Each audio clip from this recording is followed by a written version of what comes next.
to show you. Hellraiser, there are no limits. Rated R. By 1987, we had been introduced to several different horror icons who could be described as slashers. We had seen 2 Texas Chainsaw Massacre movies, there were a bunch of Friday the 13ths, Michael Myers had stalked his way through a couple Halloweens, Freddy Krueger had already ruined our sleep a few times over, and we were always ready to embrace new icons. The character featured on the poster for the new movie Hellraiser looked promising. He definitely had a unique look. His skin bleached, completely white, sliced into a grid pattern, pins sticking into the flesh all over his head and face. This guy, we'll call him Pinhead, was indeed destined to become a genre icon. So I started reading Clive Barker's Books of Blood when they first came out, so I was already steeped in Clive Barker worship at the time. So when Hellraiser came out, I was ready. But while his job involved people getting cut up with bladed weapons, he wasn't a slasher. And Hellraiser turned out to be something different than the horror films that we were used to in 1987. Something deeper, darker, more disturbing, and more disgusting. If Clive went in now to pitch Hellraiser in all its sadomasochistic, transgressive, sexual hooking and chaining glory, I wonder whether he'd get a bite on it.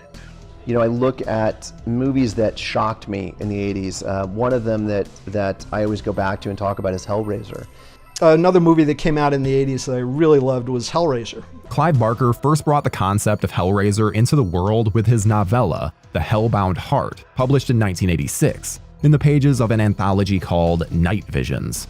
At that time, he had seen just 2 of his stories get turned into films, both directed by George Pavlou.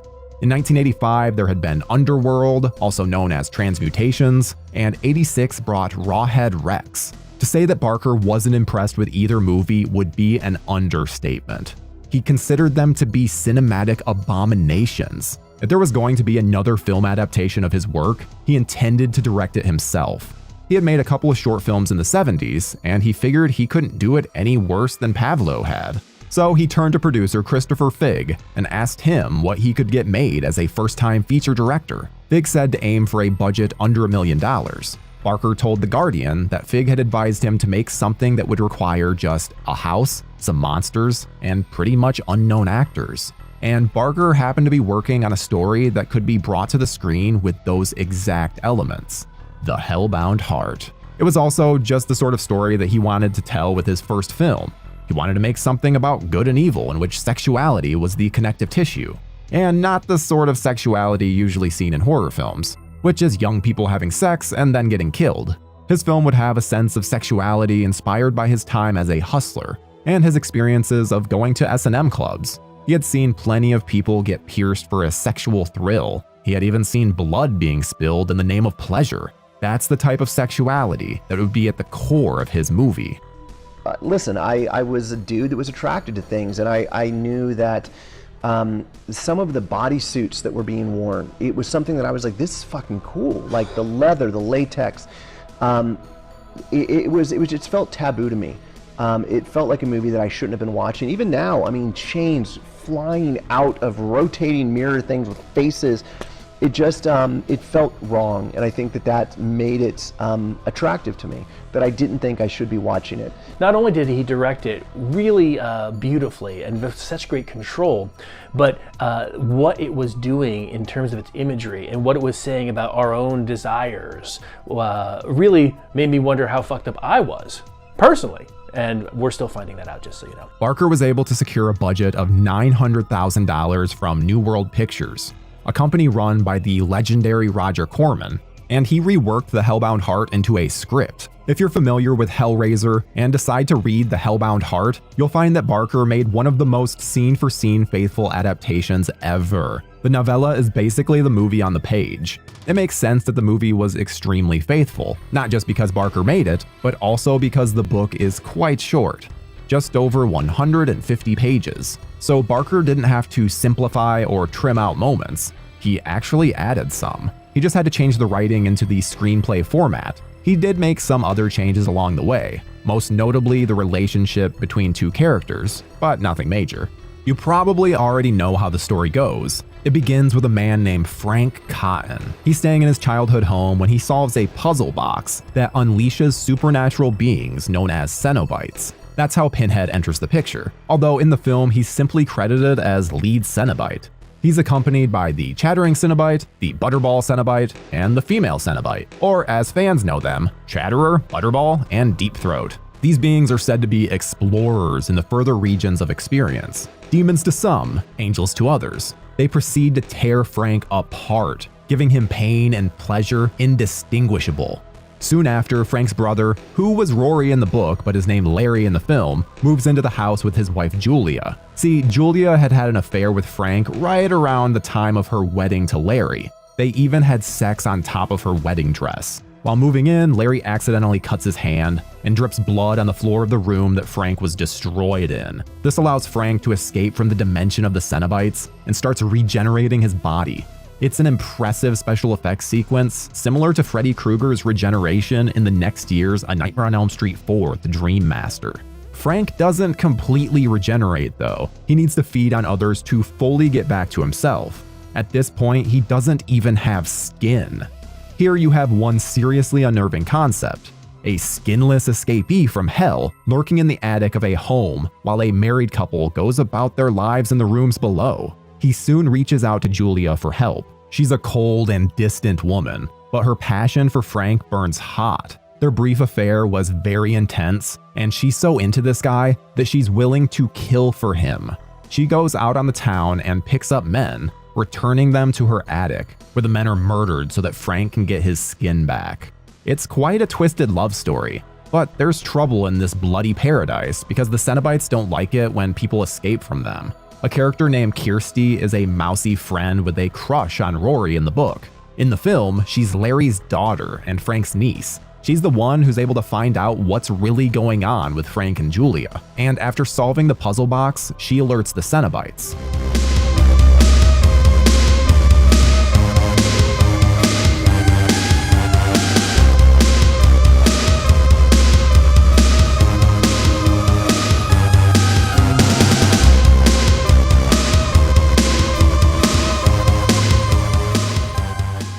And people familiar with the Books of Blood, and obviously at that point I had a 15-year relationship with Clive's writing. The people who know the Books of Blood, knew the Books of Blood before Hellraiser, will know that Clive's style is naturally not flat prose. His style is naturally very poetic. Barker was able to assemble such a strong cast for his film. Sean Chapman makes Frank Cotton someone who practically oozes slime and makes you feel dirty just looking at him.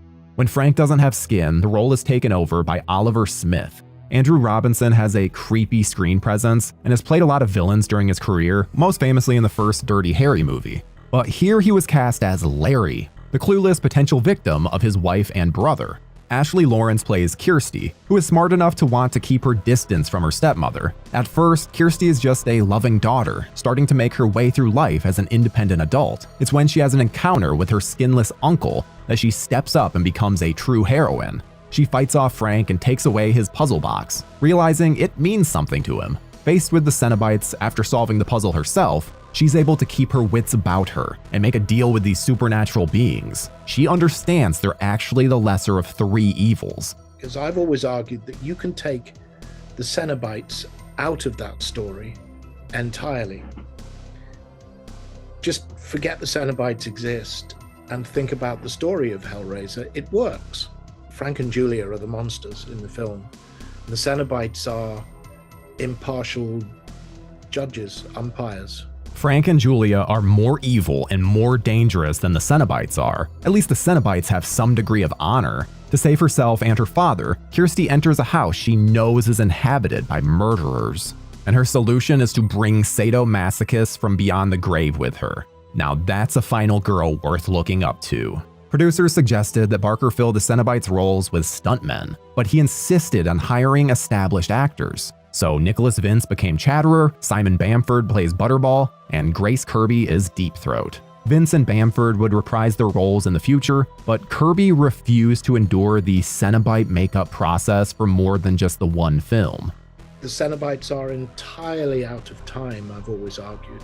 Again, there's a deal of big hair and shoulder pads going on with Julia that tells us we're in the late 1980s, approaching the 90s. But the Cenobites just don't age and won't age. And I've said often that you could show an image of the Cenobites to a 14th century monk, and he'd know exactly what he was looking at. And that again, I think is part of the brilliance of what Clive does there. Is he just throws that story wide open by putting these creatures, things, beings, whatever they are, demons, angels, into the middle of that story. Of course, the standout of the group is Pinhead. To fill this role, Barker turned to an actor he had known since high school, Doug Bradley. He actually gave Bradley the choice between playing Pinhead or being one of the delivery guys who helped Larry and Julia move into the house. Bradley briefly considered being a delivery guy because it would have allowed him to show his own face on screen, but he figured the Pinhead character would leave more of an impression on viewers. And boy did he. He ended up having more of an impact than the filmmakers could have possibly anticipated. If an icon was going to emerge from this movie, they thought it would be Julia. Claire Higgins has never watched Hellraiser in its entirety because she can't handle watching horror, but she did great work bringing her murder accomplice, Ice Queen character to life. Still, everyone should have known that Julia was going to be overshadowed by Pinhead. He has such a striking look that it nearly guaranteed his place as an icon from the moment that he appears on screen. The captivating, almost regal performance that Bradley delivered made it a sure thing. Barker had been encouraged to make the character more like his horror contemporaries, give him jokes like Freddy, or make him silent like Jason, but he was aiming for something more like Christopher Lee's Dracula. Barker told The Deadbeat, "Part of the chill of Dracula surely lies in the fact that he is very clearly and articulately aware of what he is doing. You feel that this is a penetrating intelligence. I don't find dumb things terribly scary. I find intelligence scary, particularly twisted intelligence." Barker likes to think of the character as the Hell Priest, a more dignified name than Pinhead, but Pinhead is what he's known by. Interviewed for the book Sacred Monsters, Bradley revealed how he had added depth to the character by keeping in mind that he was mourning his lost humanity. There wasn't a backstory in place yet, but Bradley and Barker agreed that Pinhead had once been human, so Bradley gave him a perpetual unconscious, grieving for the man he had once been, for a life and face he couldn't even remember, a frozen grief. I felt Pinhead existed in an emotional limbo where neither pain nor pleasure could touch him. A pretty good definition of hell for me. A character that maybe had 3 minutes of screen time, 3 minutes maybe of being in the film, terrified me. And anyone else could have played that character and I might not have had the same feeling, have had the same reaction. But you look at someone like Doug Bradley playing Pinhead in that film, it's something that, it hit me different. So I would then seek out Doug Bradley movies, whether it's another Hellraiser or some other role that he's playing. These are all things that I started to notice in the 80s that I was picking out things that would then follow me for the rest of my life. Again, my affection for certain actors or performances. From the first time I had the makeup on and I just sat in the makeup room and stared at this new me in the mirror, a lot of impressions, of power and authority and just the strangeness of this, what appeared to be a piece of self-mutilation was a sense of melancholy about him. And I didn't really know where that came from, or what there was nothing to indicate what that might be, but there was a kind of sense of heavy sadness to me about him. I attached that to him to his lost humanity that he was aware of but couldn't remember.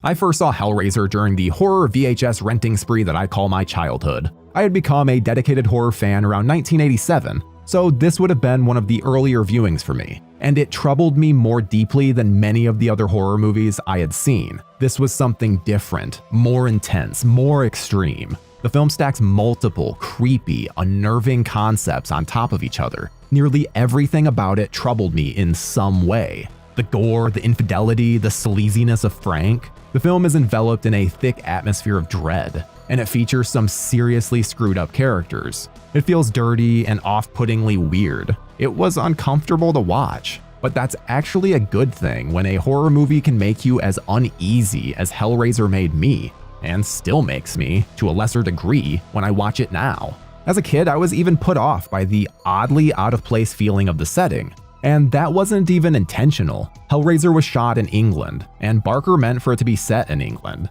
But New World Pictures said that the film should be set in America, believing that it would have a better chance of having success in the US if it were set there. But just casting a couple Americans in the lead doesn't make the movie feel like it's happening in the US, especially when Kirsty is shown walking beside the Thames. I could always tell this wasn't America, and most of the supporting cast is obviously from the UK. While Higgins and Bradley got to keep their own voices, other characters played by British actors were dubbed, just adding to the overall strangeness. The film doesn't dig very deeply into the mythology of the puzzle box or the Cenobites at all, but what's there is enough to impress as a brilliant original concept. Barker was taking an intelligent approach to his horror story, but he still kept things moving at a good pace, and wasn't afraid of splashing blood, filth, and perversion across the screen.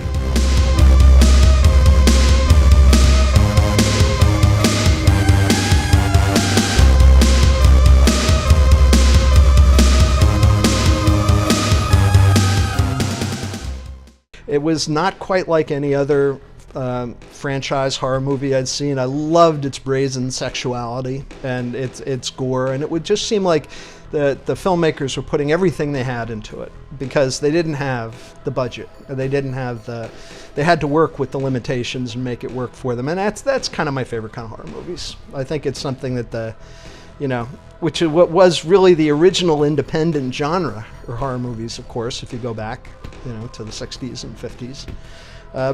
There were some of the best films that came out of it were those. Barker had some trouble with the censors, and sometimes there were disagreements with New World Pictures over things like their decision to set the film in the US and dub some of the actors, or them making Barker replace music by the band Coil with music composed by Christopher Young. However, that turned out well because Young's score is awesome. And it has an incredible score by Christopher Young. I mean, if you ever want to hear a great classic score for what feels like the most elevated Hammer horror film of all time, it's Christopher Young's score. The executives had faith in the project. They even extended the shooting schedule so Barker would have extra time to make the film. Any struggles were worth it in the end. Hellraiser was a financial success, making many times its small budget at the box office. As you probably could have guessed, given the number of other Hellraiser stories that are out there have been many sequels, a reboot, and even comic books. Barker even wrote another novel that features the Pinhead or Hell Priest character. There had been many opportunities to further explore the mythology introduced in this story. And all these years later, Pinhead is still celebrated as a genre icon. Someone who stands out amongst these slashers, monsters, and madmen. Doug Bradley has passed the role over to other actors who can put their own twist on it, but he will always be considered one of horror's greats for what he did as the character. Hellraiser is also one of horror's greats, and even though it can be unpleasant to witness, it's worth watching again and again. So you can marvel at what Barker and his collaborators were able to accomplish. This film tells a fascinating story, brought to the screen perfectly on a small budget. And Barker made horror history with his first attempt at directing a feature. What do you think of Hellraiser? Do you remember the first time you saw it? And were you as disturbed by it as I was? Leave a comment and share your memories of this 80s classic. I've had the fortune of sitting down with Clive and going up and meeting him in the house, and he took me on the tour of the other house with all the art, and just talking to him about what his own sort of predilections were and his worldview. Hellraiser is the perfect distillation of that. All the other subsequent things that he's worked on, I think, have been sort of undermined or futzed with or influenced in ways, but if you want to really see what's behind Clive Barker's eyelids, go watch Hellraiser. Taking it kind of personal, aren't you? RoboCop, the future of law enforcement. Rated R. Starts Friday, July 17th at a theater near you.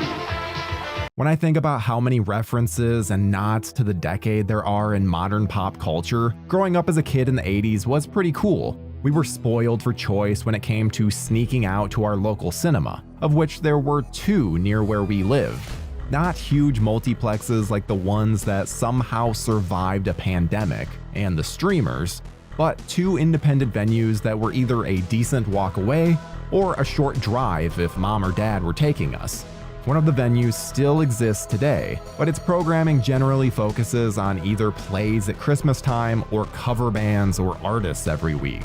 It's a great venue that saw my brother and I sneak in to see cool 1987 films such as Planes, Trains, and Automobiles, Batteries Not Included, The Secret of My Success, or even Fatal Attraction.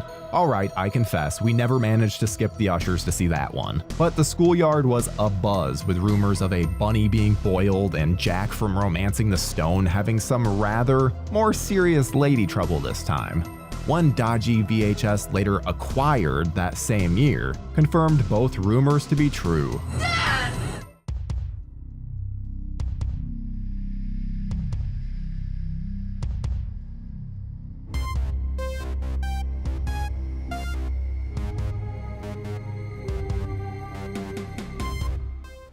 Unfortunately, we never managed to sneak past the dozy ushers to see RoboCop in 1987, so my first exposure to the movie was via one of the local terrestrial TV stations who heavily censored the film, cut it to shreds in fact. I adored the movie instantly, despite some of the best scenes being trimmed even though it was being shown post-Watershed. Your client's a scumbag, you're a scumbag, and scumbags see the judge on Monday morning. Listen, pal. Your client's a crumbag. You're a crumbag, and crumbags see the judge on Monday morning. When RoboCop foils the store robbery, the thug's F-word expletives were dubbed to Why me? While we never got to see Murphy's brutal execution in full, and even Emil's melty death by toxic waste was massively trimmed. However, all was not lost. My older brother, Captain John Sparrow, managed to get his grubby hands on an uncut copy of the film on VHS. And finally, we were able to experience the movie just as director Verhoeven had intended, uncut in all its gory glory. Murphy's execution was brutal. The locker room scene had naked breasts, and Emil's head was gleefully splattered across the speeding vehicle's windshield. Murphy's transformation from being an ordinary police officer and family man into a seemingly emotionless cyborg was shown in full, and it elevated the movie for me exponentially. It's in these scenes that RoboCop blurs the line between sci-fi and horror. I fucking love that guy! With his cybernetic body that shimmers in Detroit's nighttime neon-lit cityscape, plus a futuristic visor, well, it was for the time, scanning the streets for any sign of crime, RoboCop is pure sci-fi. However, if you look past this and take a deep dive into the shiny metallic narrative of this movie, you may just be surprised to see a nasty horror poking out from under the helmet of the law enforcer. The gruesome and very memorable transformation of Officer Alex Murphy into the mechanized RoboCop is a brutal scene, doesn't hold back on the horror we see unfurling for its protagonist. Murphy has been separated from his partner, trapped by Clarence Boddicker and crew, mercilessly torn apart and left for dead. When OCP chooses him for its RoboCop program, we see how ruthless the apparent good guys are with what they choose to keep off the unfortunate police officer. Well, he signed the release forms when he joined the force. He's legally dead. We can do pretty much what we want to.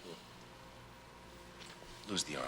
It's a grim representation of the human body, being brutally invaded, maimed, and eventually reassembled, elements that are hallmarks of body horror as we know it.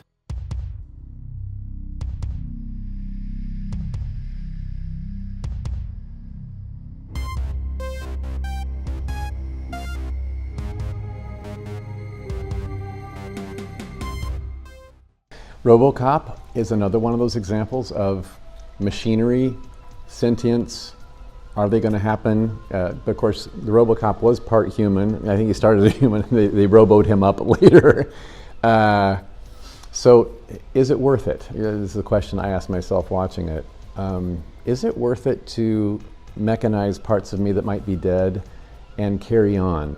Or should I just die when it's time for me to naturally die? You know, and especially when it comes to law enforcement or any kind of enforcement of rules and regulations, and if there's a machine that's checking us on that, will it have any understanding and any humanity to offer us?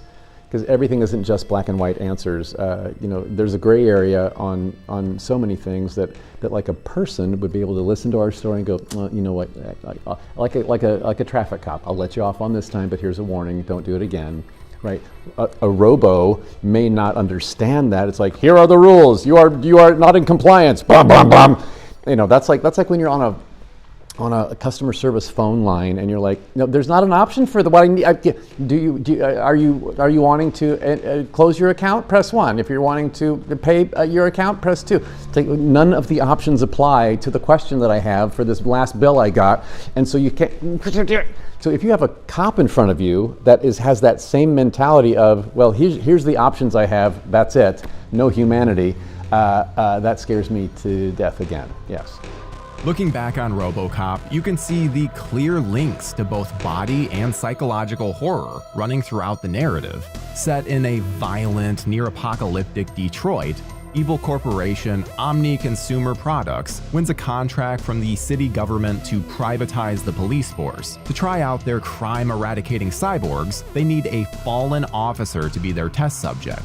So when new street cop Alex Murphy, played by the excellent Peter Weller, is murdered by crime lord Boddicker, played with gleeful menace by Kurtwood Smith, OCP uses his body to support their untested RoboCop prototype.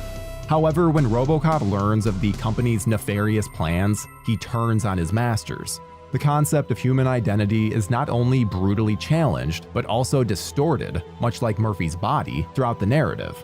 We don't just see Murphy being executed, we also see the very essence of the man all but stripped away, then manipulated and transformed into something largely artificial. This resonates with the themes of psychological horror, with it not only Murphy's body that we see being torn apart and reassembled, but his own mind, identity, and sanity are also twisted almost beyond repair. I must admit that a lot of these themes went over the head of this particular young movie fan when I first saw the uncut version of the film. That doesn't mean I didn't appreciate how brutal the violence was, or how heartbreaking Murphy's journey is for not only him, but also his family.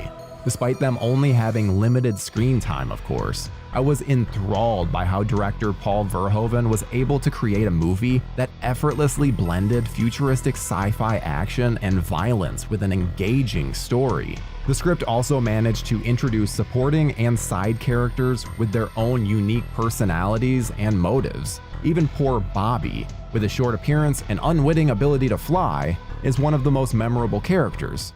Can you fly, Bobby? Clarence, no! Just because Boddicker uses him as a human police deterrent. My brother and I would recreate several scenes from the movie when we were mucking around. But with him being built like a brick shithouse, I was never Bobby.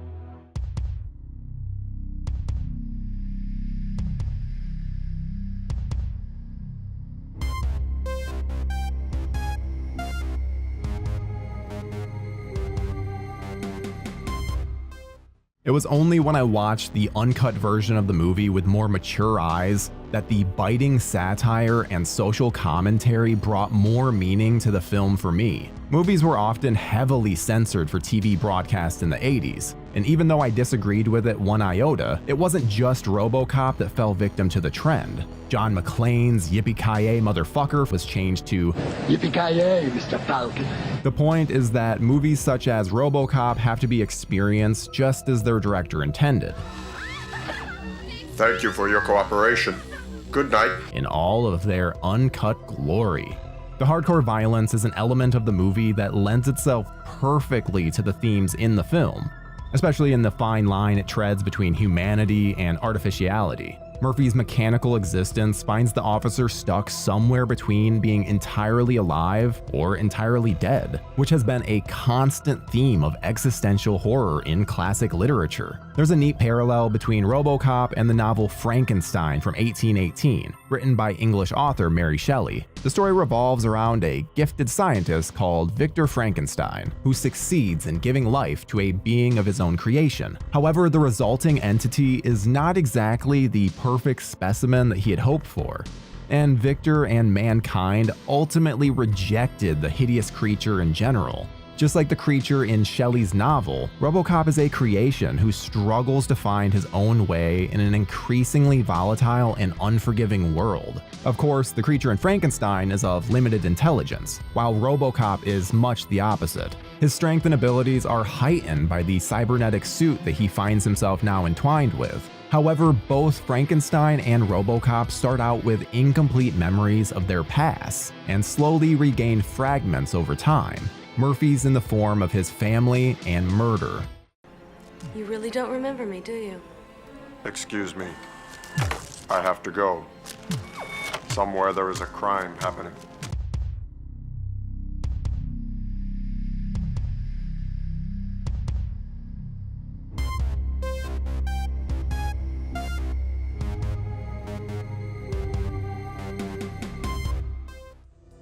RoboCop is a really sly satire and commentary on American consumerism and policing for profit.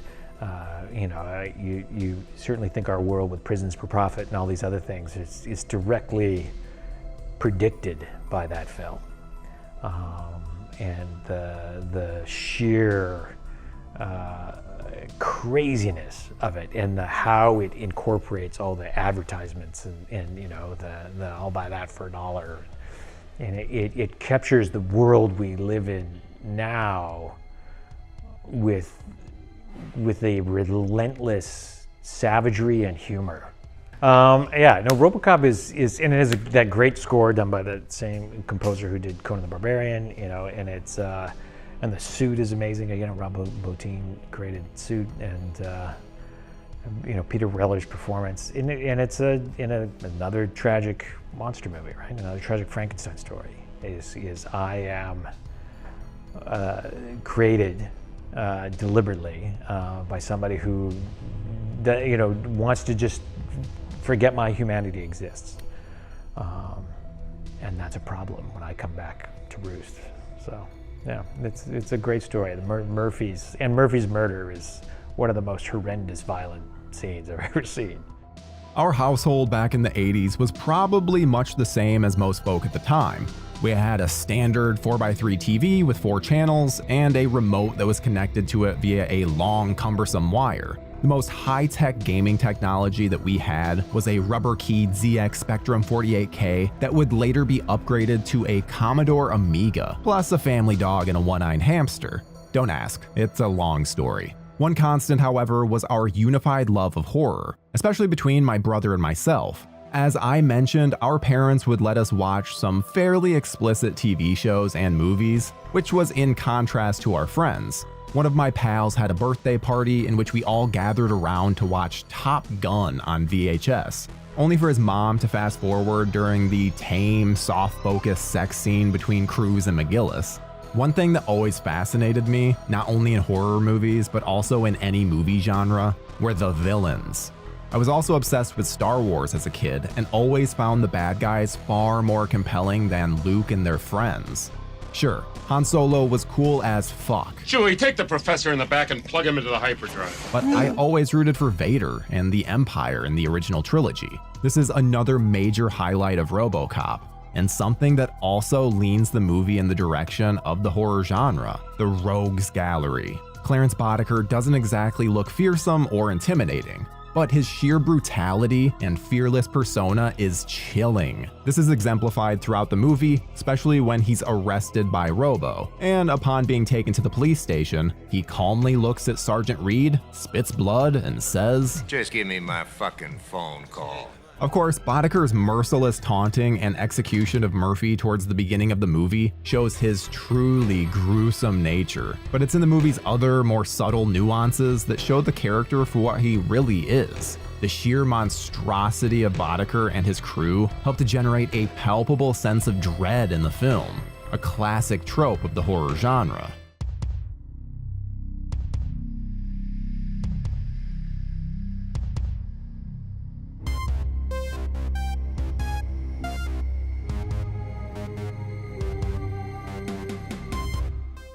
RoboCop was a massive part of my movie watching life growing up, and it's a hugely influential piece of filmmaking for me as somebody working in the industry. Although I never appreciated the sequels, especially Part 3, which really needs to be blown up by one of Joe's rocket launchers. However, its legacy lived on, and I would play the video games on our ZX Spectrum and later on the Amiga. Apparently, some of RoboCop's VFX was created on the Commodore Amiga, so I guess it wasn't just good for the Robo games and Chucky Egg 2. While the movie boasts many sequences that elevate it beyond simply being a sci-fi classic, it's also the looming specter of technology that lends RoboCop to the horror genre. It's not necessarily the technology itself, it's the misuse and dehumanizing possibilities it presents that bring the horror. RoboCop's programming is so relentless that it constantly battles against his fading human memories, which also presents another parallel with Mary Shelley's Frankenstein. They're both tortured by their creator's ambition, a pertinent metaphor for the uncontrolled advancement of technology, and the effect this could potentially have on society and the world as a whole. Ultimately, whether or not you agree that RoboCop is part sci-fi, part horror, but all cop, is entirely up to your own interpretation of the movie. However, I hope this video has given you something to ponder the next time you take a trip to the dystopian city of Detroit, as Robo battles his own sense of existence, while unfortunate office execs get obliterated, and expendable henchmen are thrown from speeding vans. Let us know your thoughts on RoboCop as a horror movie in the comments, and we'll see you in the next one. Nice shooting, son. What's your name? Murphy. No man is deadlier. If it bleeds, we can kill it. But this time, what he's up against is no man. Predator, rated R. The hunt begins Friday, June 12th everywhere. I'm sure many of you wonderful gorehounds will have seen the Jack Black comedy Be Kind Rewind from 2008. And if so, I'm sure its premise will resonate with you. One of the main gripes of renting movies back in the 80s was the frustrating way in which people would forget, or not bother, to rewind the VHS copies of movies that they'd rented, whether they were from Freddy or more conventional businesses like Blockbuster. You'd excitedly open the box to see that the tape was mostly on the spool on the right side of the tape. Even worse, your daft older brother, like mine, may have put the tape in and pressed play without first checking it, only to spoil a major part of the movie like a jackass. Thanks, bro.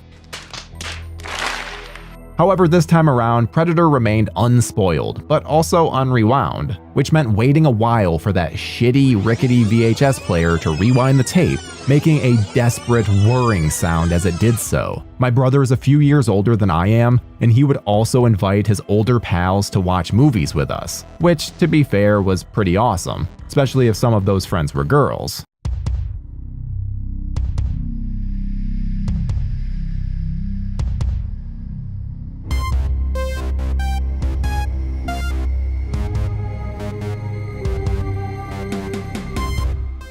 Predator is, I had a great fortune to work with a film editor named John F. Link. John was the editor of that film, co-editor of Predator. He went on to cut Die Hard afterwards, was nominated for cutting Die Hard.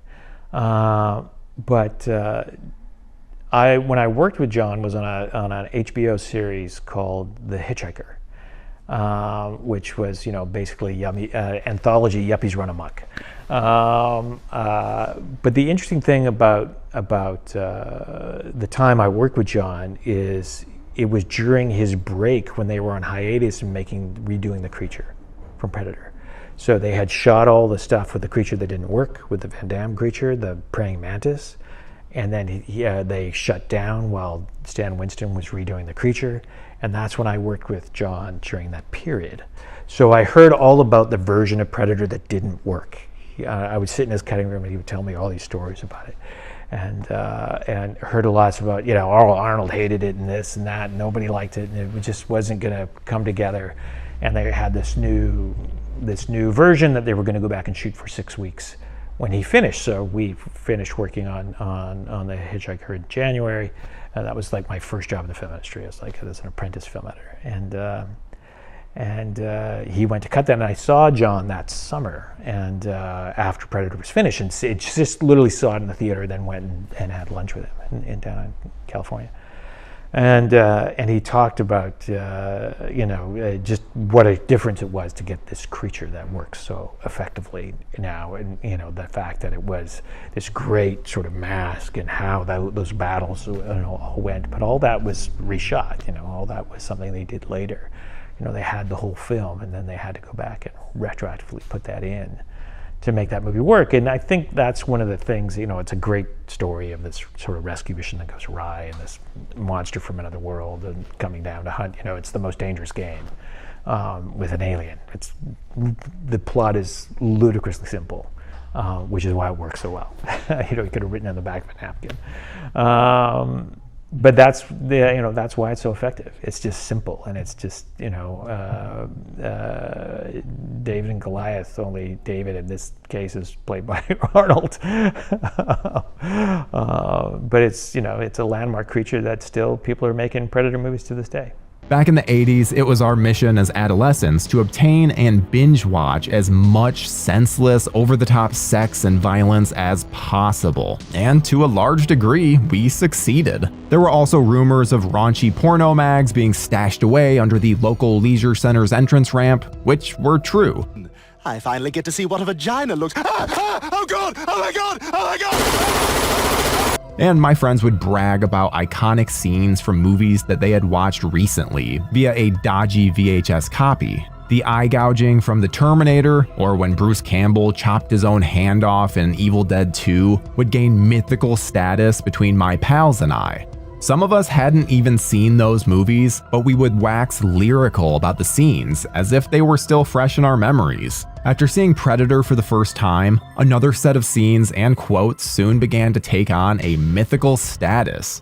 We hadn't been spoiled by modern marketing campaigns that seem to give away most of the best money shots from movies nowadays. So when Apollo Creed had his arm blown off and Arnie taunted the Predator with his ugly motherfucker line, we were delirious with excitement. Unsurprisingly, like many other movies from the decade, it fell foul of the dreaded censors around the globe when either shown on TV or on its physical home entertainment formats. On American TV broadcasts, all shots of the Predator's naked face were inexplicably removed, as were all instances of the Predator mimicking human speech.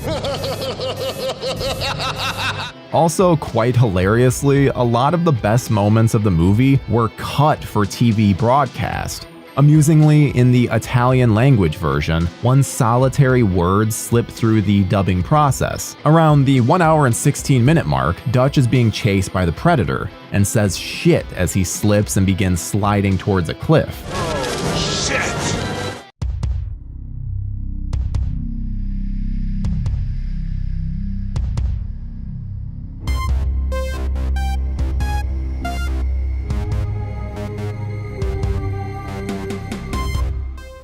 As I've mentioned many times over the course of this wonderfully nostalgic series, the route to obtaining movies such as Predator came from either Freddy, the amenable local video store guy, or my older sibling. In the case of Predator, my first viewing of the movie was at a friend's house while their parents were on a night out. We would often get together on weekends to either race our RC cars around the local park, hang out in the mall chasing girls, or in this case, bond over age-inappropriate movies. My brother's pal Jason had acquired a copy of the film, and up until that point, the only information we had about it was that it starred the king of violent movies, Arnie, and it was R-rated.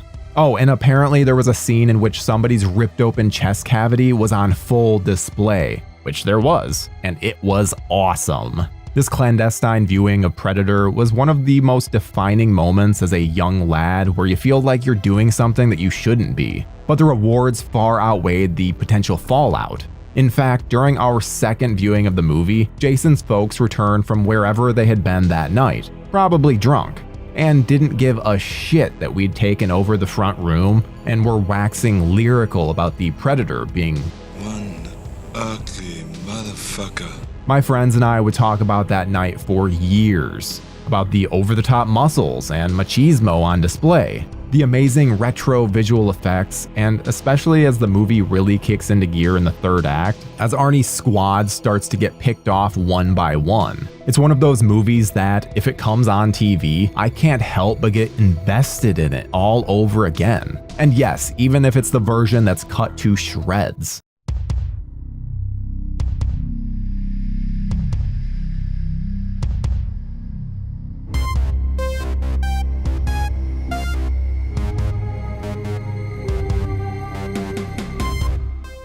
What's so great about Predator, aside from the obvious, awesome alien action, blood, guts, blown off arms, Arnie's one-liners? What's the matter? The CIA got you pushing too many pencils? Huh?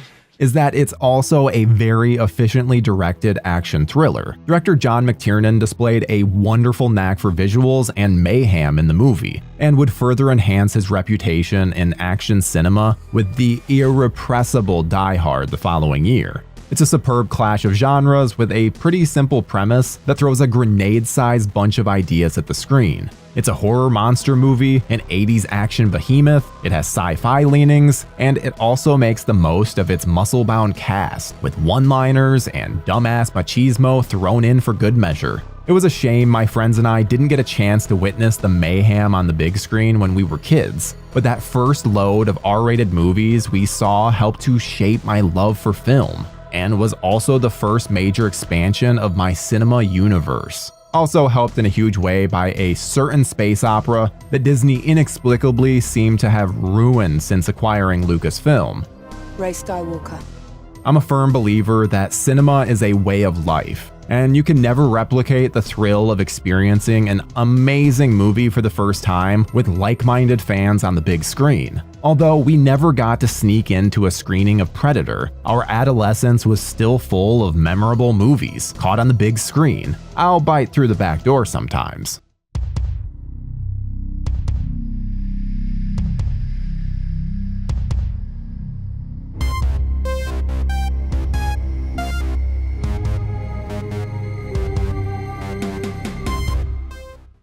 Predator became one of my father Stan's most well-known creatures, but it almost never happened. Boss Films created the first Predator suit. It was a very unique bug-like design, but it was on stilts and was very impractical for the jungle setting, and they had to shut down the movie. And Arnold Schwarzenegger, who had worked with Stan on the Terminator, suggested that John McTiernan get in touch with Stan and hopefully save the movie and create a new Predator. Well, Stan and his team had only about 6 weeks to do it, but they devised what would become one of the great creature suits, monster suits in Hollywood history, Predator.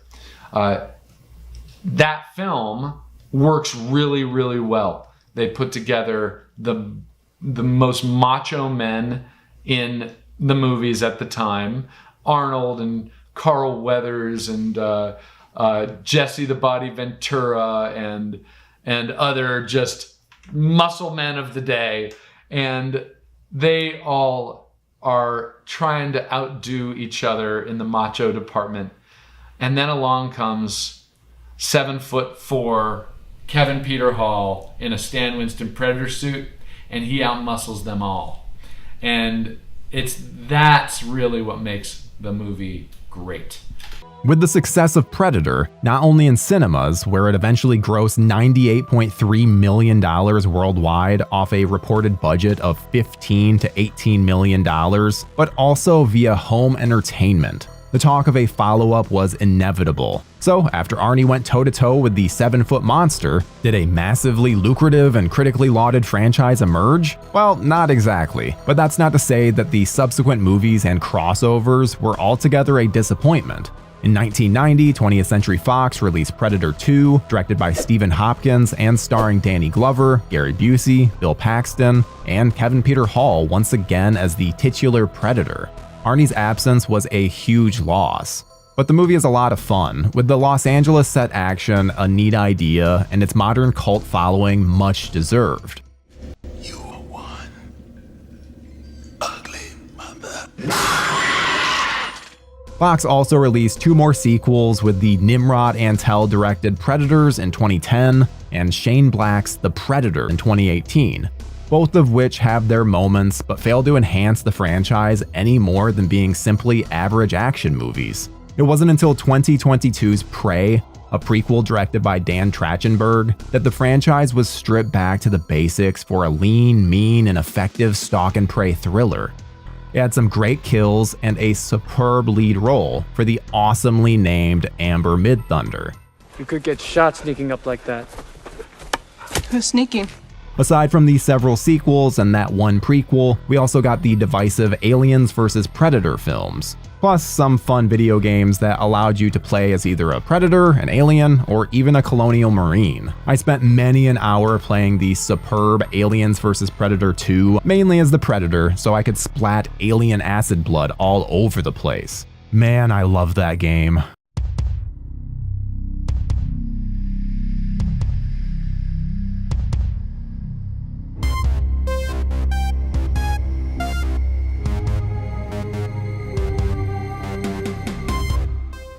I know we've mentioned the visual effects briefly in this retrospective, but there's something wonderfully nostalgic about not only the 80s aesthetic of the VFX, but also how the real-life locations add a sense of immersion to the movie. CGI was very much in its infancy when Predator was released, which thankfully meant that a lot of the VFX were done practically.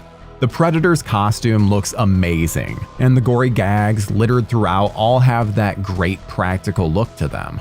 However, for the scenes in which the Predator is camouflaged, it must have been one hell of a painstaking job for the VFX artists to chroma key him out of the scenes. Also, while the film wasn't entirely shot on location, the production did shoot in the jungles of Mexico, which lent a very real dimension to the proceedings. Predator remains one of Arnie's most beloved action thrillers of the 80s, and being a huge fanboy of the Austrian oak, it's always a pleasure to look back on the movie with fresh and more mature eyes as the years go by. I caught the film at a time when I was beginning to form a group of friends who would become lifelong companions in my movie-going adventures, even still to this day. So ultimately, I hope this video has given you something to ponder the next time you take a trip to the Central American rainforest to battle an almost invisible alien hunter, hell-bent on removing your spine or hanging your lifeless body from a tree. The Predator is one of cinema's most iconic movie monsters, and rightfully so. It's a shame its legacy hasn't seen the best possible sequels overall, but there's still time for Prey to breathe some more life into what is a world with vast potential. As always, your opinion means the most to us here at JoBlo, so let us know your thoughts on Predator in the comments. Run! Go! Get to the chopper! Blows Texas Chainsaw away. Evil Dead 2. It's a classic horror film. Dead by Dawn. Coming soon to a theater near you.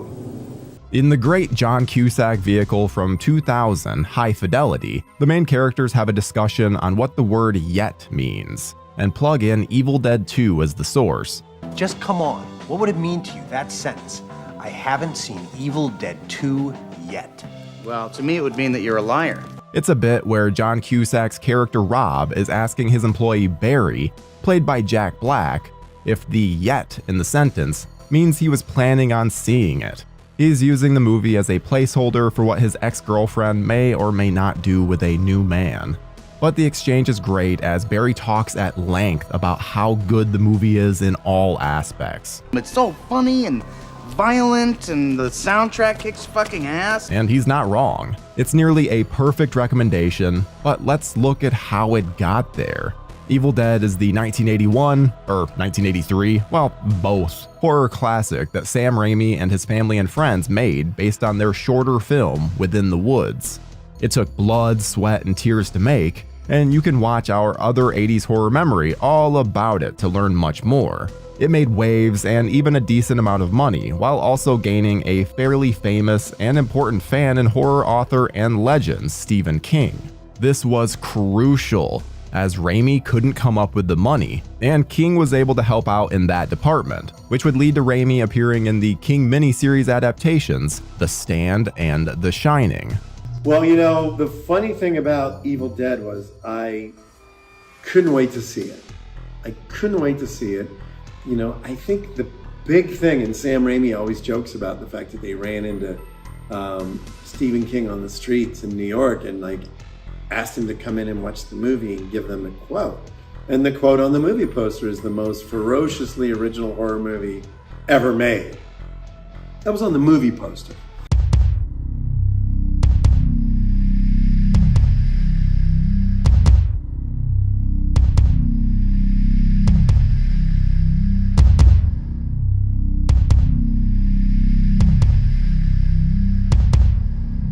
The movie opens with a slightly different version of the first film, which led to some confusion. Is this the same guy? Why does he keep going back to this cabin? Well, the first part of the movie serves as an almost soft remake of its predecessor. Ash takes his girlfriend Linda on a weekend date to an isolated cabin where he finds and listens to the tapes of Professor Noby and inadvertently unleashes an ancient evil. Different things happen from the first film, including there only being 2 people to start with instead of 5. But it feels like Evil Dead, at least mostly. While it is certainly still horrifying, there's also a bit of humor sprinkled in there. That's what makes this movie so accessible. My brother gave me a large chunk of my movie education, particularly in the horror department. And within the realm of horror, he knew exactly how to approach what I could view and when I could take it. With Freddy, it was Nightmare on Elm Street 3, Halloween, it was Part 2, and for the Evil Dead series, he went backward. This was really helpful for me, and he learned from past mistakes, as both Halloween 2 and Nightmare on Elm Street 3 were probably a little too much for me in the scares department. Nightmare in particular is when I remember not being able to sleep for at least a couple of nights. With Raimi and Company's excellent trilogy of films, I saw Army of Darkness first. But then, when I loved it, I was shown the glory of one of the more famous examples of slapstick.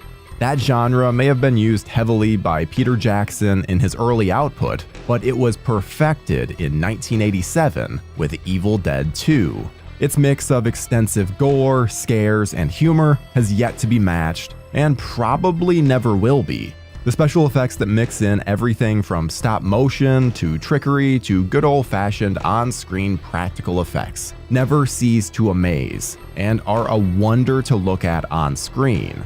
Bruce Campbell's physical comedy and acting throughout make it an almost live-action cartoon, with the over-the-top violence to match. When he is laughing and swaying with the lamp while the rest of the cabin laughs at him, or when he's fighting his own possessed hand while it's still attached. There are examples throughout the medium that can stack up against that in terms of the commitment and showmanship. Bruce himself has often said that it's his favorite film of the trilogy that they made.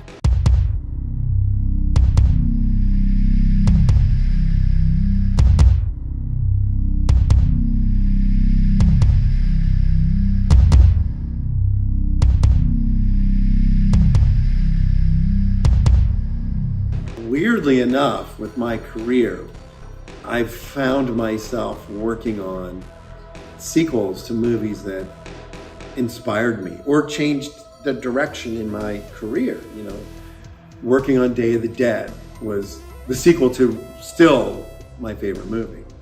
And then having a chance to work on Evil Dead 2. And then subsequently, I worked on a couple Halloween movies. I worked on a couple Nightmare on Elm Street movies. I worked on a couple Texas Chainsaw Massacre movies. So weirdly enough, I found myself like the Forrest Gump of special effects makeup, because I ended up not only having a chance to stand on set with filmmakers like Wes Craven and George Romero and John Carpenter, but collaborate with them in a way that I would have never imagined when I was 15 or 16 or 17, seeing their movies and being terrified that I would ever be that kid that would be sitting at a meeting with Wes Craven talking about horror movies. The idea of the sequel was initially thrown around during the filming of the first movie, where they wanted the concept to be Ash getting sucked through a portal and sent back in time to fight Deadites, along with Knights. It would be called Evil Dead 2,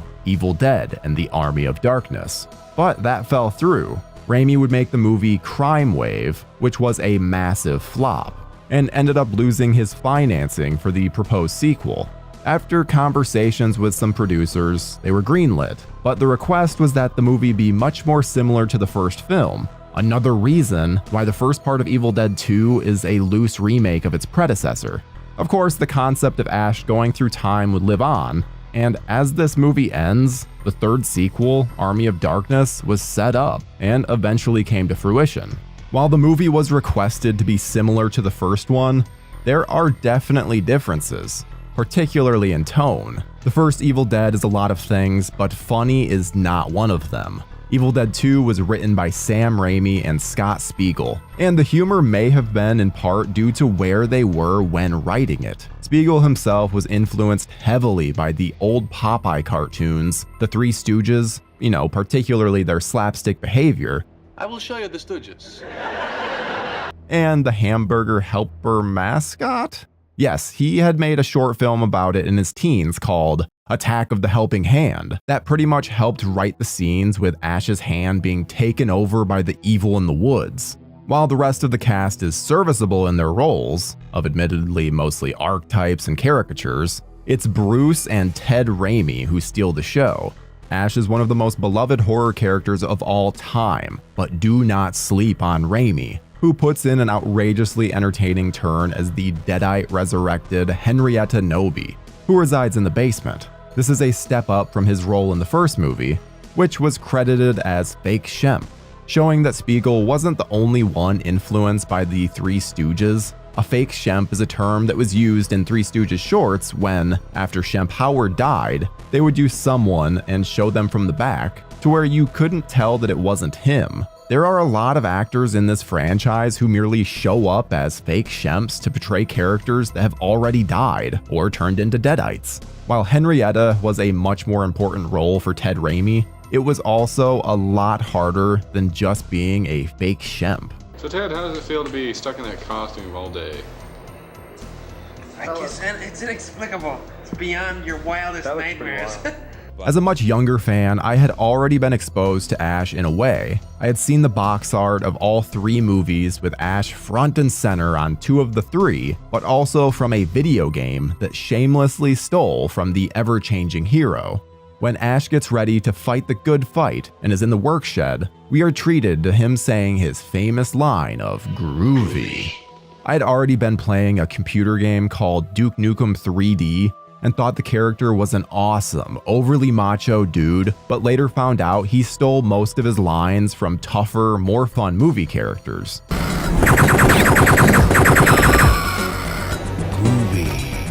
Even if it was in jest from the makers of the game, Ash as a character reaches his midpoint of going from everyman to over-the-top comic book character, albeit one with a iffy moral center and fewer heroic bones in his body than most action figures. Of course, in the pre-DVD 90s, it became my mission to collect the Anchor Bay releases on VHS of the Evil Dead trilogy. The first movie was a gift, and the third movie was a birthday present from my already mentioned brother. But when my family took a trip to Big Bear, California, I still had some money left over from family cards in my wallet. There was a store just before heading up the mountain that sold video games, music, and of course, VHS tapes. When I saw they had a horror section, I headed straight there, and to my glee and surprise, they had Evil Dead 2 ready to be given a good home. While I'm sure it was a wonderful experience to see that particular movie in theaters when it came out, Getting to buy it and watch it in a cabin at night was an experience that I will never forget. I've seen the movie in theaters at one of those flashback evenings, but I'll never forget the time I watched my very own VHS copy in a cabin at night. The series is, in fact, a series, even if the plots of all three films have things that ignore parts of the other movies. What makes that charming is that each one is different in its own way and lends itself to everyone enjoying them, but having their own movie that jumps out as their favorite. For me, it's Evil Dead 2, which is still fully a sequel even if it feels more like a remake at times. If you look closely though, Sam and company make sure you know it's a continuation and not a remake. But fortunately, we had the opportunity in '86 to basically remake Evil Dead with more money, which Evil Dead 2 really is sort of a $3 million, not a, $300,000 version of the same movie.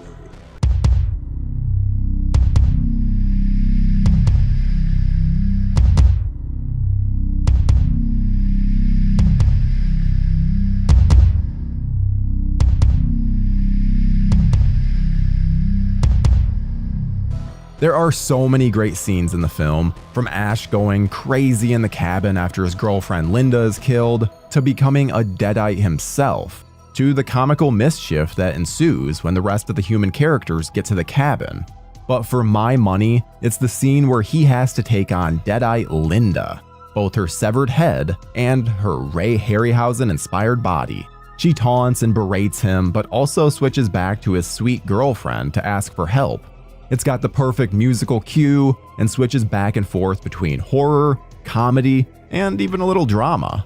When her body busts into the shed, armed with a chainsaw, we would get a glimpse of the Deadites Ash will fight in the next installment. While it's nothing compared to the wall geyser that erupts onto Ash when fighting, or saying farewell as it were to his hand, the scene has everything. That's really what Evil Dead 2 is all about though, right? Even beyond its scenes that have perfect moments, it's kind of the perfect horror movie. It delivers on the gore, some of the scares, action, and you care for the characters enough that it matters what they do and when some of them die. The stakes are high for humanity, and even higher in the immediate moments for our characters. When you think of Ash Williams, Army of Darkness is the final version, but Ash here needed to walk so that a few years later, the character could really run. And I don't just mean run his mouth. Evil Dead 2 is an incredible entry and one of the most important movies of the second half of the decade. When you run into someone who says they haven't seen Evil Dead 2 yet, then properly educate them and make sure they create their own solid memories with this stylish and splattery pillar of the 80s. Some garlic t-shirt, buddy. Will you wait till Mom finds out? Has everyone gone crazy here? The Lost Boys. Rated R. Starts Friday, July 31st. Here we are at the end of 1987. Earlier that summer, President Reagan headed to West Berlin and stood behind bulletproof glass in front of the large crowd where he demanded that Gorbachev tear down the Berlin Wall. We saw the return of Michael Jackson with Bad and Bon Jovi's Slippery When Wet. And for you metalheads out there, we were blessed with Anthrax's thrash masterpiece Among the Living. It's the year we would get a brand new network channel in decades with Fox, who brought the Bundys into our homes, and the Tracy Ullman Show, where we would get our first glimpse of The Simpsons. I mean, without that network taking risks on their shows, we wouldn't be talking about how Al once scored 4 touchdowns in one game, or I wouldn't have been obsessed with Bart versus the Space Mutants. On a different network, Saturday mornings would get totally awesome as we sat inches from the TV screens with multiple bowls of cereal to watch Teenage Mutant Ninja Turtles and DuckTales. And I'm willing to bet you can still sing the themes to both. Yes, sir, 1987 was rad.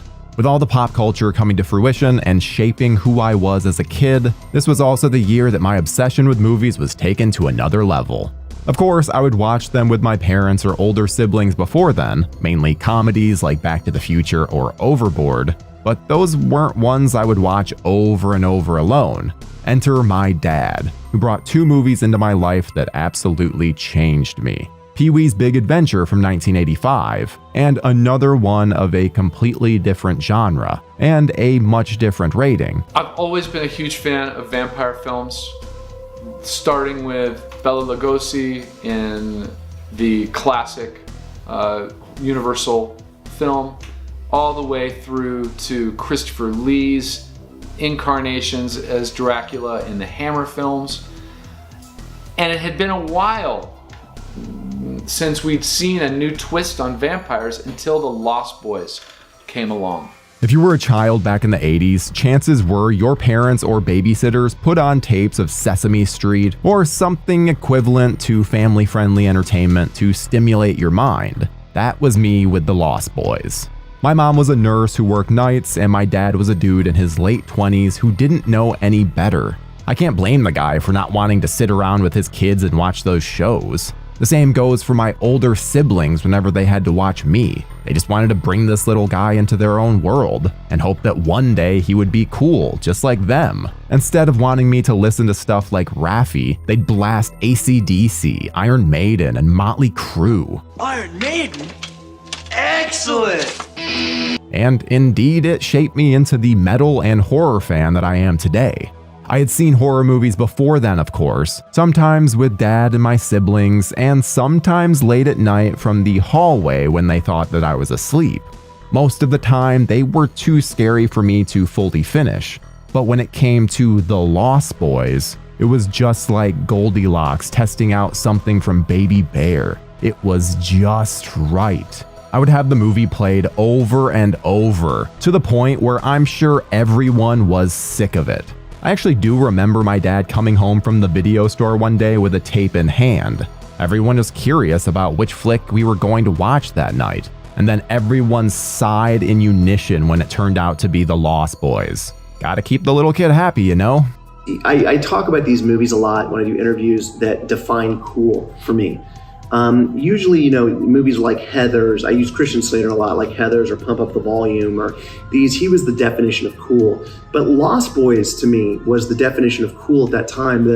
When you first met that gang of, led by Kiefer Sutherland, like, there was just something inherently cool. And the way that it was shot, and the idea of this, boardwalk and carnival and the bridge, there's everything about it. It felt like a place that I wanted to live or go to. So what makes this film so awesome? Why did I want to see it more than any movie that I had ever seen before? Let's start from the beginning. As the camera flies over the Pacific Ocean leading up to an amusement park, heavily reverb drums kick in and echo through the speakers, followed by a choir singing the film's theme song, Cry Little Sister. Right off the bat, we are introduced to the titular characters of the movie, and soon after, a death coming from above, completely setting the tone of the movie for how much it's going to rock.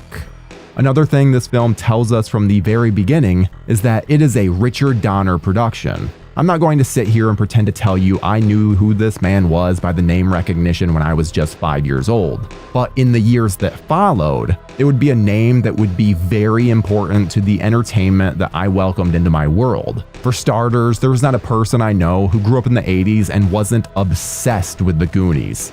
Hell, people still talk about it to this day, hoping for a sequel that will never come to fruition. But that's not all. He gave us the best Superman we've had so far, but also Lethal Weapon, Scrooged, and shit, even the toy is hilarious. The list goes on, but he's also responsible for bringing Tales from the Crypt to the small screen, and even directed one of my favorite episodes about a guy who can resurrect himself after getting implanted with the cells of a cat. To say this man was a legend in filmmaking is quite an understatement. And while Mr. Donner produced this film, we can't ignore the fantastic direction from Joel Schumacher. Another thing I love about The Lost Boys is the direction by Joel Schumacher. I mean, he was I think he came from music videos, and you can tell from watching that film. It's so 80s, artfully 80s shot, like a music video. And it's dated in that way, but it's kind of great because it really, like some of the other films we've talked about, it does really capture the essence of the 80s, the good and the cheese. After a couple of his first films were both critical and commercial bombs, including one featuring Mr. T, Schumacher delivered the Brat Pack ensemble classic St. Elmo's Fire. I mean, whether you know that film or not, you can't deny how catchy the theme song to that one is. Heck, I even bet the minute that you hear the name St. Elmo's Fire, your brain automatically goes to the chorus of the song. Come on, don't lie. Even though he has been a little bit of a punching bag for being the reason that Batman has nipples on his suit, this is why Superman works alone. You can't deny that he hit an absolute home run with The Lost Boys. And having played a vampire myself as Baron Afaness on What We Do in the Shadows, looking back at The Lost Boys, it's like, no, see, that's the kind of vampire I could never be. Because they were young and hot and like, you know, a gang of like, yeah, we're the cool kids. Oh, we also bite people.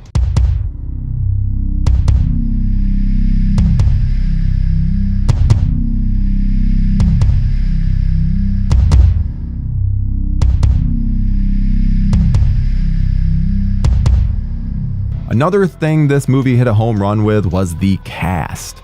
The chemistry between the actors is exquisite, with each member delivering memorable performances. And there was a older brother, younger brother storyline going on as well, where again reminding us that family is everything, family's important, and family is a place of protection.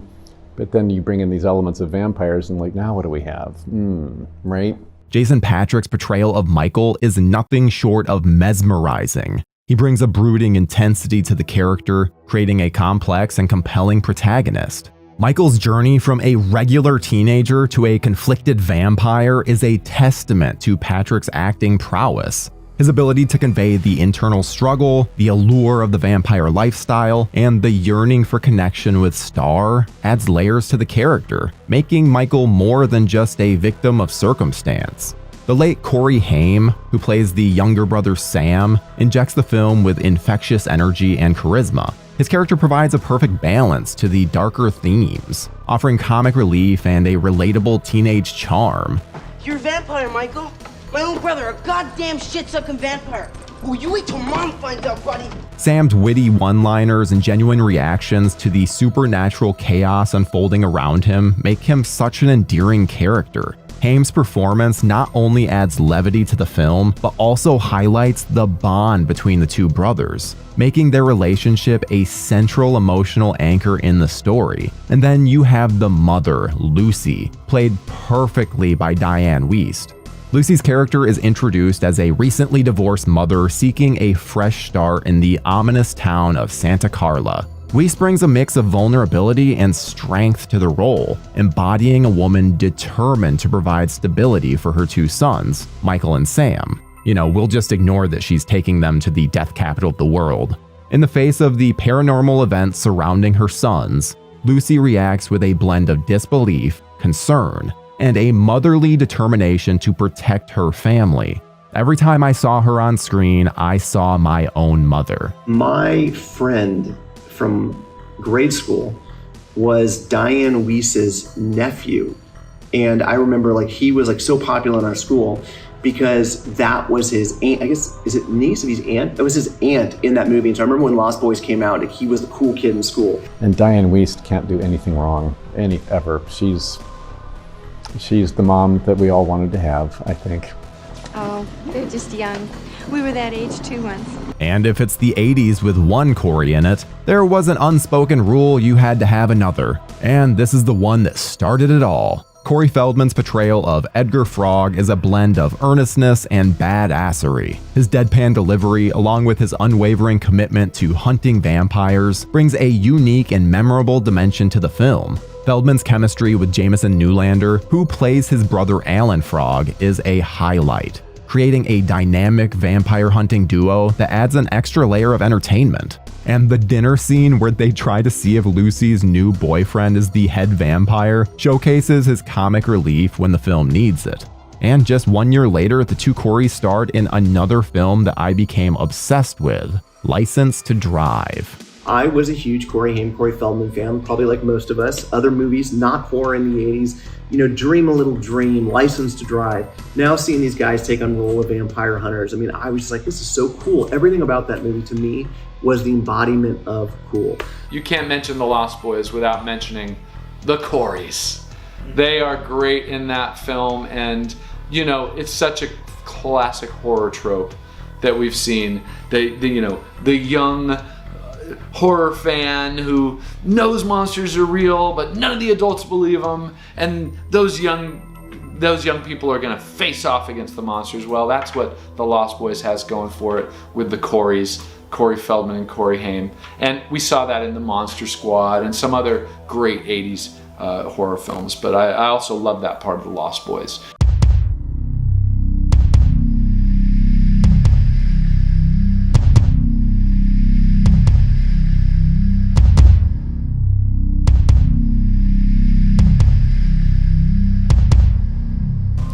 The Lost Boys, with brilliant makeup effects designed by Greg Cannon.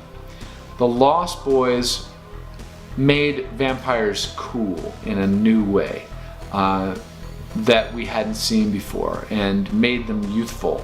And they weren't in some castle on a hill.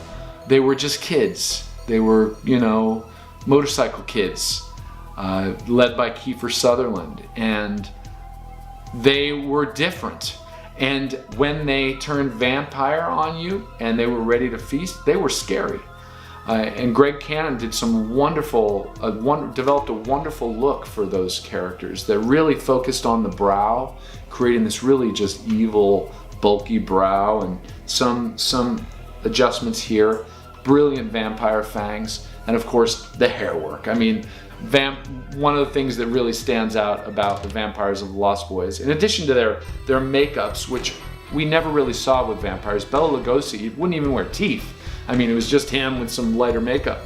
Same with Christopher Lee. He did have teeth, but he was still just a human. The Lost Boys, their look changed. They transformed a little bit, and they were scarier. And then you have the Lost Boys themselves, the vampires of Santa Carla, led by Kiefer Sutherland's David. Kiefer's portrayal of David is a masterclass in villainy. From the moment he appears on screen, there's an undeniable magnetism to his character. David isn't just a one-dimensional baddie. He's a complex and intriguing figure who draws you in with a potent blend of charm and menace. Whether he's inviting Michael into the vampire gang or leading his fellow undead with a magnetic presence, there's an allure that makes it easy to understand why Michael is drawn to him. Sutherland's portrayal makes David someone you almost want to root for, despite knowing the dangers that he represents. It's this duality that sets David apart and makes him a memorable antagonist. And the amazing villain of Kiefer Sutherland as David, the villain, is fantastic. He's with his white hair and the long coat and his all that sort of 80s giggly gauze, and he looks like he could be singing for a flock of seagulls. But the vampires themselves look like straight up rock stars. Whether they are blazing through the town on motorcycles, dangling from train tracks, or even just eating Chinese food, they ooze with high levels of being badass. And when they transform in front of Michael for the first time, their monstrous form is metal as hell as they rip apart a group of partiers jamming to the Run DMC and Aerosmith collaboration. Speaking of music, one thing 80s movies were known for was how great the soundtracks were. Some would say that Kenny Loggins made the best soundtracks, but I'd argue this film in particular has the greatest soundtrack of them all.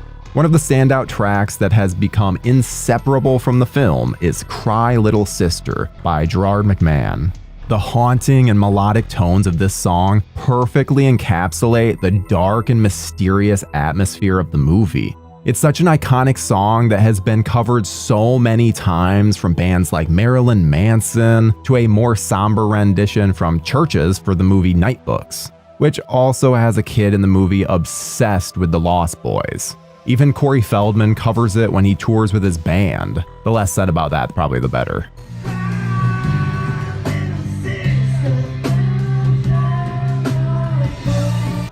from an amazing title track song that everyone knows. When you hear that song, you think Lost Boys.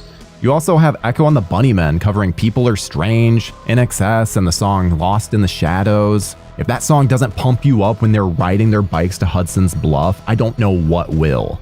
Finally, it's damn near impossible to talk about the music in this film without mentioning the Sexy Sax Man. I Still Believe by Tim Capello is such a banger, and when he appears on screen completely owning that saxophone, it's really hard not to chuckle and rock out at the same time. I mean, Sax Man, the muscular sax man from that film. That's one of my favorite memes. Muscular sax man. It was the first soundtrack I fell in love with and still love to this day. There's a movie that I'm attached to now, and I'm really pushing my Lost Boys influences on it about, I think there's a lot of relatable things that happen in Lost Boys. Moving to a new town, not having friends, falling into the wrong crowd, trying to be cool, wanting to be liked, this relationship with the girl on the wrong side of the track, everything about it, I think, still resonates with people.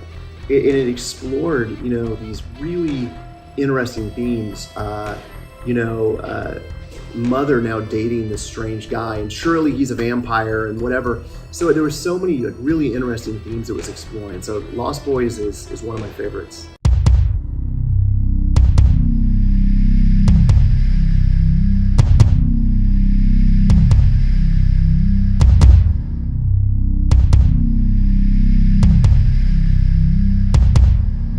The Lost Boys is 80s as hell, yet still feels timeless. It's very 80s. That is like it has that total overproduced slickness to it. And the hair, of course, that flowing 80s hair. Come on, that was so 80s. The visual aesthetics are nothing short of spectacular. Cinematographer Michael Chapman deserves credit too, but it's Schumacher's vision that brings it all together.